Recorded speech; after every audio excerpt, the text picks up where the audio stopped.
변방 목사의 아침 묵상 2026년 2월 2일 월요일 아침입니다. 오늘은 시편 15편 1절 5절 말씀을 통해서 주의 장막에 거하는 삶의 열매 이런 제목으로 말씀 묵상의 은혜를 나누겠습니다. 거룩한 주일을 보내고 눈이 내린 아침을 맞이합니다. 어제는 한 교회에서 38년을 지휘자로 섬겼으며 24살에 시작되어 총 48년을 지휘자로 섬기신 사모님의 지휘자로서의 퇴임식에 참여했습니다.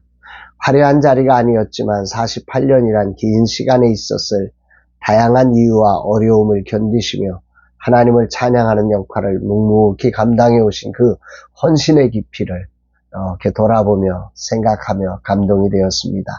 진심으로 존경하고 사모의 역할과 지휘자로서의 역할까지 이중직을 감당하며 달려오신 수고에 진심으로 박수를 보내드렸습니다. 아마도 이런 헌신의 사람들이 모든 교회에 참으로 많이 계실 것이다. 그런 생각을 해봅니다.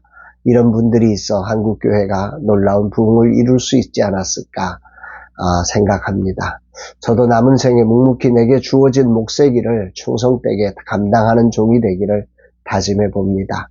이날 주님은 어떤 말씀으로 인도하실까? 본문은 표제어와 내용을 볼 때 다윗이 법궤를 예루살렘으로 모시고 오며 겪었던 실수와 감격을 경험하면서 주님 앞에 드린 시가 아닐까 추측이 됩니다. 1절 말씀에 보면 여호와여 주의 장막에 머무를 자 누구오며 주의 성산에 사는 자 누구오니까. 다윗은 주의 장막에 머무를 자 곧 그분의 임재와 통치 안에 사는 자가 누구인가에 깊은 고민이 있었던 것 같습니다.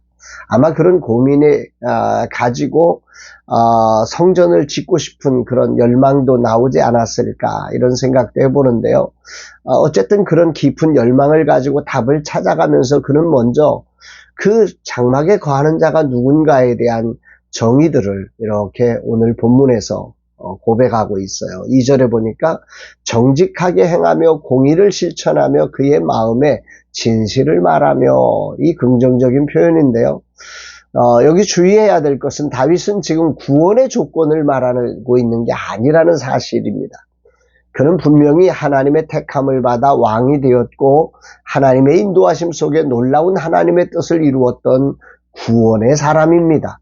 다만 자신의 열망으로 법궤를 옮기면서 처절한 실패를 맛보았습니다. 그 과정에 과연 누가 주의 장막에 거할 수 있는가?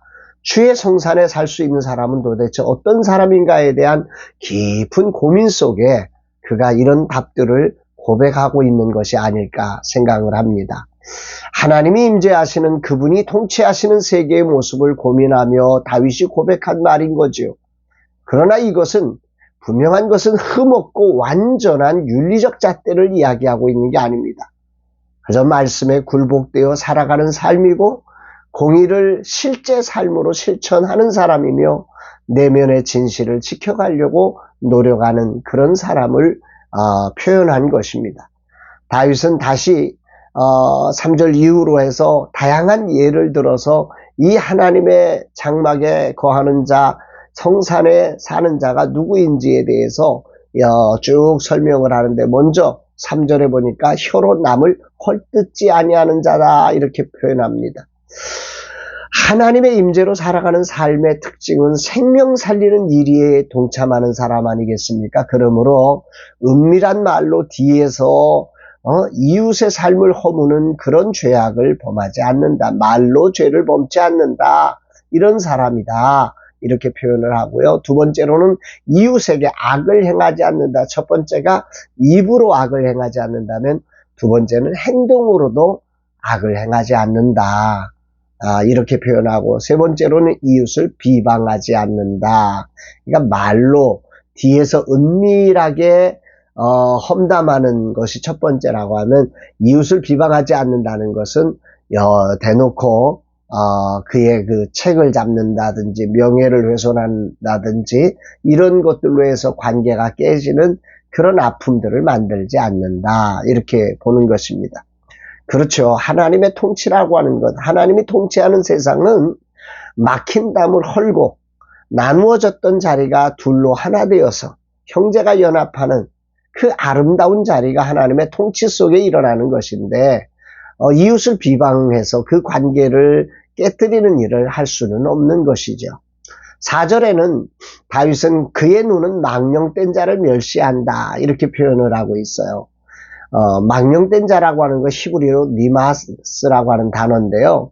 싫어하다, 무가치하게 여기다, 거절하다 이런 의미인데, 그러니까 하나님을 무가치하게 여기고 세상 가치를 따라가는 사람들을 여긴 망령된 자로 표현하고 있는 거죠. 이들이 세상적으로 성공했을 수도 있고요, 힘이 있을 수도 있고 지혜로울 수도 있어요. 그러나 이들은 하나님을 두려워하지 않고 하나님이 없는 인생, 자기가 주인 되어 살아가는 사람들을 여기서는 망령된 자다 이렇게 표현하는 거죠. 정말 여기서 다시 한번 정리를 해야 될 것은 사람을 정죄하거나 배척하라는 말이 아닙니다. 망령된 자를 멸시하라는 것은 그 사람 배척하고 이런 명령이 아니라는 거죠. 그 사람의 삶의 방향이 하나님을 향하고 있지 않다면 그를 부러워하거나 따라가지 마라, 존중하지 마라. 악을 존중하는 인생이 되면 안 된다. 이게 주의 장막에 거하는 사람의 특징이다. 이렇게 표현을 하고 있는 것입니다. 더 나아가서 여호와를 두려워하는 자들을 존대하라. 악을 존대하는 게 아니라, 세상을 존대하는 사람이 아니라 정말 하나님을 인정하고 하나님을 따르는 사람들을 존대하며 살아가는 삶이 진실로 하나님의 장막, 하나님의 임재의 삶을 살아가는 사람이다 라고 말하는 것이고요.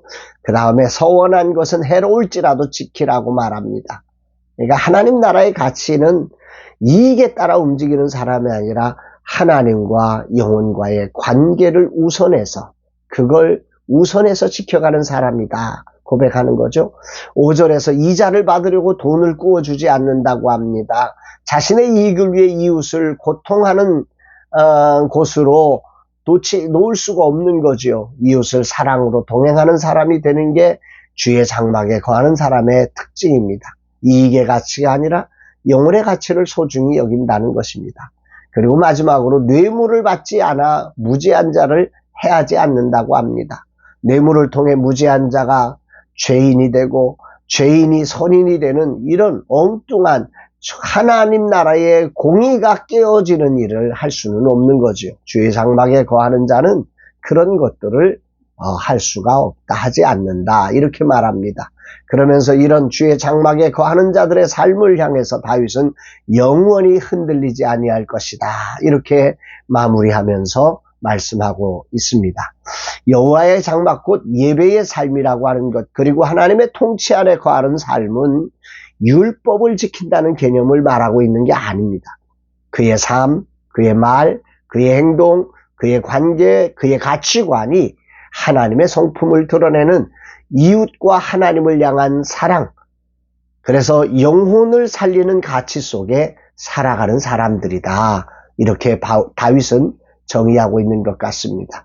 이 하루 나의 입술과 모든 말이 나의 마음의 생각까지 그리고 몸으로 살아내는 행동과 바라보는 저의 눈과 하나님의 장막에 거하는 자의 그런 삶을 살아가기를 간절히 소망합니다. 진실로 세상의 화려함을 멸시할 수 있는 눈과 여호와를 두려워하는 자를 존대할 수 있는 그런 마음들, 그리고 그런 마음과 말과 행동과 사랑이 담기는 그런 배려가 있는 하루의 삶을 살기를 다짐하고 소망합니다. 그러나 분명한 것은 이것이 율법적으로 지켜야 한다는 규율이 아니라 주의 장막에 거하는 자를 성령께서 이끌어 이런 삶으로 인도하신다는 거지요. 아마도 이것이 성령의 9가지 열매로 드러나는 것이 아닌가 싶습니다. 오늘도 주의 통치 앞에 무릎을 꿇으며 주의 성령께서 나를 기름 부어 이 복된 삶의 열매가 맺어지는 하루가 되기를 소망하며 성령님을 인정하고 환영하고 모셔드려서 성령을 따르는 하루가 되기를 기도합니다. 주여, 오늘이 주님의 통치 안에 거하는, 그래서 성령의 열매가 맺히는 하루가 되게 하옵소서 고백합니다. 사랑하는 여러분, 주의 장막에 거하는 삶은 성령께 이끌려 세상과 이웃을 살리기 위해 살아가는 삶임을 기억해 봅니다. 여러 가지 세상의 삶 속에 나의 이익과 나의 편리를 쫓아서 이웃을 훼손하는 이런 엉뚱한 세상적 가치가 우리 앞에 편해 보이고 좋아 보이고 화려해 보일 수 있는데 그런 것들을 거절하며 주님 따라가는 저와 여러분들의 복된 삶 되기를 주의 이름으로 축복합니다.